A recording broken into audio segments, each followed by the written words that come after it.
Hello बच्चों, welcome to ज्ञान tutorial. आज आपकी 12th क्लास की फिजिक्स का लेक्चर लेने जा रहे हैं और उसमें आपके टॉपिक चल रहे थे रे ऑप्टिक्स। रे ऑप्टिक्स में हम लोग ने पिछले लेक्चर जो कर चुके हैं, यूट्यूब पे छोटी छोटी वीडियो आपकी पड़ी हुई हैं, 15-15 मिनट की, अब 10-10 मिनट जो भी पड़ी हूँ। लेटरल डिस्प्लेसमेंट भी डाल दिया है और अपरेंट डिप्थ भी डाल चुके हैं। आज रिफ्लेक्टिव और रिफ्लेक्शन से, यानी रिफ्लेक्शन और रिफ्लेक्शन से दोनों का लास्ट लेक्चर लेते हैं, जिसमें टॉपिक देंगे क्रिटिकल एंगल और टोटल इंटरनल रिफ्लेक्शन। उसके बाद इससे रिलेटेड जितने भी आपके एनसीईआरटी में न्यूमेरिकल्स हैं उनको किया जाएगा। फिलहाल आज हम लोग को करना है टोटल इंटरनल रिफ्लेक्शन और टोटल क्रिटिकल एंगल। ये दो टॉपिक आज हम लोग को करने हैं। टोटल इंटरनल रिफ्लेक्शन को हिंदी में बोला जाता है पूर्ण आंतरिक परावर्तन, अपवर्तन, और क्रिटिकल एंगल को कहते हैं क्रांतिक कोण। ये दोनों नाम हिंदी में हैं।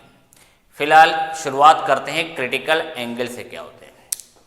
क्रिटिकल एंगल को बताने से पहले ये तो आपको बता ही चुके हैं कि इसमें अगर रिफ्रैक्शन हो रहा है, किसी नॉर्मल लाइन से रिफ्लेक्शन हो रहा है, तो मीडियम दो होते हैं। एक होता है आपका रेरर मीडियम और एक होता है आपका डेंसर मीडियम। तो रेरर मीडियम, दो मीडियम होते हैं, एक रेरर मीडियम और डेंसर मीडियम। तो रेरर मीडियम यानी एयर वेयर कहा जा सकता है कि एयर से वाला part. Denser medium glass water का पार्ट कहा जाता है। इसमें ये भी बता चुके थे कि आने वाली रेज नॉर्मल लाइन से जो आती है वो इंसिडेंट रेज कहलाती है। इसका बनने वाला एंगल इंसिडेंट एंगल कहलाता है। ये पढ़ा आपने। उसके बाद कहा था कि जब ये डेंसर मीडियम में आती है तो नॉर्मल लाइन की ओर थोड़ा सा रिफ्लेक्ट हो जाती है। यानी इससे ये पता चला हमें कि इंसिडेंट एंगल और नॉर्मल के बीच जो ये इंसिडेंट एंगल और नॉर्मल के बीच का जो एंगल बनता है वो रिफ्लेक्टेड एंगल और नॉर्मल के बीच बने एंगल से हमेशा बड़ा होता है। I is greater than are.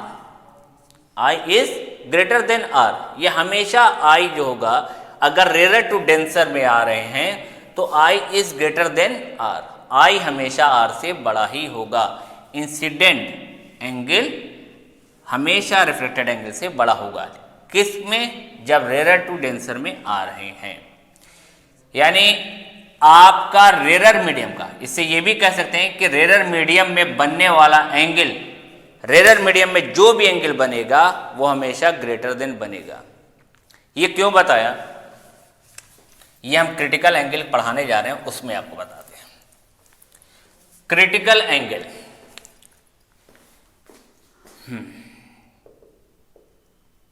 Critical angle, critical angle का टॉपिक है। और क्रिटिकल एंगल में जो लाइन को, रेज को भेजना है वो रेरर टू डेंसर नहीं भेजना है, डेंसर टू रेरर भेजना है।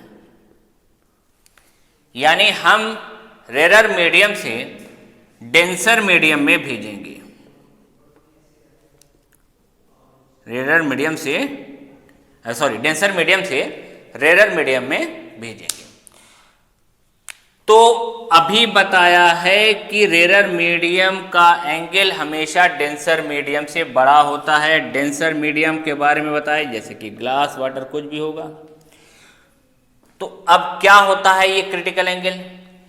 डेंसर मीडियम से जो हमारी नॉर्मल लाइन आएगी, डेंसर मीडियम से जो हमारी ये नॉर्मल लाइन जा रही है, जाने के बाद जब रेरर मीडियम में पहुंचे और वो 90 डिग्री का एंगल बनाए, यानी लाइन इतनी ज़्यादा रिफ्रैक्ट हो जाए कि नॉर्मल लाइन से 90 डिग्री का बनाए, तो जिस एंगल की वजह से ये इसको 90 डिग्री बना रहा है, जिस इंसिडेंट एंगल की वजह से ये 90 डिग्री बना रहा है, उस इंसिडेंट एंगल को हम लोग क्रिटिकल एंगल कहते हैं।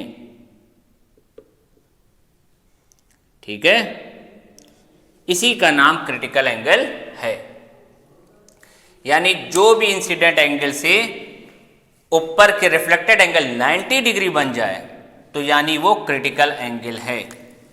यही हमारा क्रिटिकल एंगल कहलाता है। अब इसी में समझ लो, अगर करेंगे भी कि अगर हम इसको थोड़ा सा और बढ़ा दें, भाई जैसे जैसे इसको इंक्रीज करते जा रहे थे वैसे वैसे ऊपर का एंगल भी बड़ा होता जा रहा था, इस एंगल को थोड़ा सा और इंक्रीज कर दें तो ये जो लाइन है वो 90 डिग्री से नीचे आ जाएगी, तो ये जिस मीडियम में जा रही उसी मीडियम में वापस आ जाएगी। तो इसी को कहा जाएगा total internal reflection. Total internal reflection इसी पार्ट को कहा जाएगा कि जिस लाइन में जिस मीडियम में गई उसी मीडियम में वापस आ गई। अभी इसको करेंगे। फिलहाल क्रिटिकल एंगल क्या है? क्रिटिकल एंगल ये है कि किसी एंगल से बनने वाला यानी इंसिडेंट एंगल ऐसी भेजा जाए कि रिफ्लेक्टेड एंगल आपका 90 डिग्री बने। तो जिस एंगल की वजह से रिफ्लेक्टेड एंगल 90 डिग्री बन रहा होगा उस एंगल को हम कहेंगे क्रिटिकल एंगल। ठीक है, यही हमारी क्रिटिकल एंगल की कंडीशन है। अब आता है इसमें रिलेशन। रिलेशन आता है किसके किसके बीच में? रिलेशन दो टॉपिक पूछे, critical angle and reflective index. इसको बना लिए, तब लिख दें, हेडिंग डाल दें। ठीक है, मिटा दें इसको। Relation between critical angle and reflective index.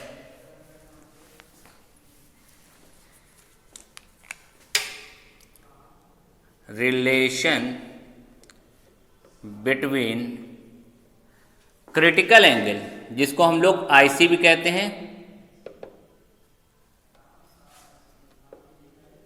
Angle जिसको आईसी या सी भी लिखते हैं, and reflective index, and mu लिख देते हैं। रिफ्लेक्टिव इंडेक्स को म्यू से डोनेट करते हैं। रिफ्लेक्टिव इंडेक्स म्यू से भी डोनेट करते हैं, एन से भी। यूपी बोर्ड की कुछ बुकों में एन भी लिखा हुआ है, एन से भी डोनेट किया जाता है और म्यू से भी डोनेट किया जाता है, दोनों से किया जाता है। तो क्या रिलेशन है? अभी यहां पे बनाया था कि कोई एंगल ऐसे आए जो रिफ्लेक्ट करने 90 डिग्री तक रिफ्लेक्ट कर दे, तो जिस एंगल की वजह से ये 90 डिग्री बनाता है वही हमारा क्रिटिकल एंगल कहलाता है। इस मीडियम को हमने कहा था रेरर मीडियम, ये हमारा डेंसर मीडियम था। रेरर मीडियम को हम 1 कहते हैं, इसको μ1 कह लेना, इसको μ2 कहते हैं। अब हम जा कहां से रहे? डेंसर टू रेरर जा रहे हैं, ग्लास टू एयर जा रहे हैं, ये भी कह सकते हैं ग्लास टू एयर जा रहे हैं। तो 2μ1 is to sine i upon में sine r, according to Snell's law. Denser to rarer medium 2μ1 is to sine i upon में साइन आर। यहां पे साइन जो आई है वो आई नहीं है, आई सी हो गया। क्यों हो गया? क्योंकि रिफ्लेक्टेड एंगल हमारा 90 डिग्री हो गया। तो 2μ1 is to sine i c upon में साइन 90 हो गया।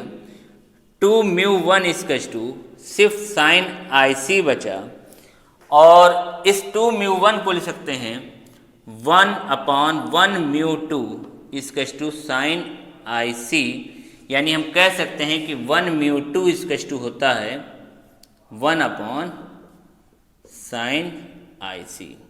ये भी कहा जा सकता है, ये भी कहा जा सकता है। ठीक है, ये रिलेशन है इनके बीच के।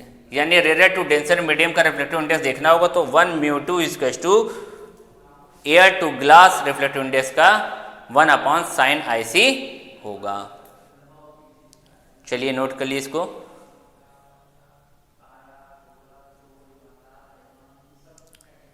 ठीक, पॉज करके नोट कर लीजिएगा। अब हमारा टॉपिक आता है आपका, इसको जब कर लिया गया तो नेक्स्ट टॉपिक आता है टोटल इंटरनल रिफ्लेक्शन, पूर्ण आंतरिक अपवर्तन। अपवर्तन रिफ्लेक्शन। तो टोटल इंटरनल, थोड़ा नीचे डालें, total internal reflection. Total internal reflection क्या होता है? अभी बताया था कि ये आपकी लाइन है। फिर से बात वही करें, ये मीडियम हमारा रेरर मीडियम है, ये हमारा डेंसर मीडियम है। डेंसर मीडियम यानी ग्लास है, और ग्लास से एयर में जाने पे ये नॉर्मल लाइन है। अगर ये 90 डिग्री बना रहा था तो क्रिटिकल एंगल है। अब इसी एंगल को हम और बड़ा कर दें, इसी एंगल को और बड़ा कर दिया जाए, जो 90 डिग्री बन रहा था उससे आगे, और ये रिफ्लेक्ट करने लगे,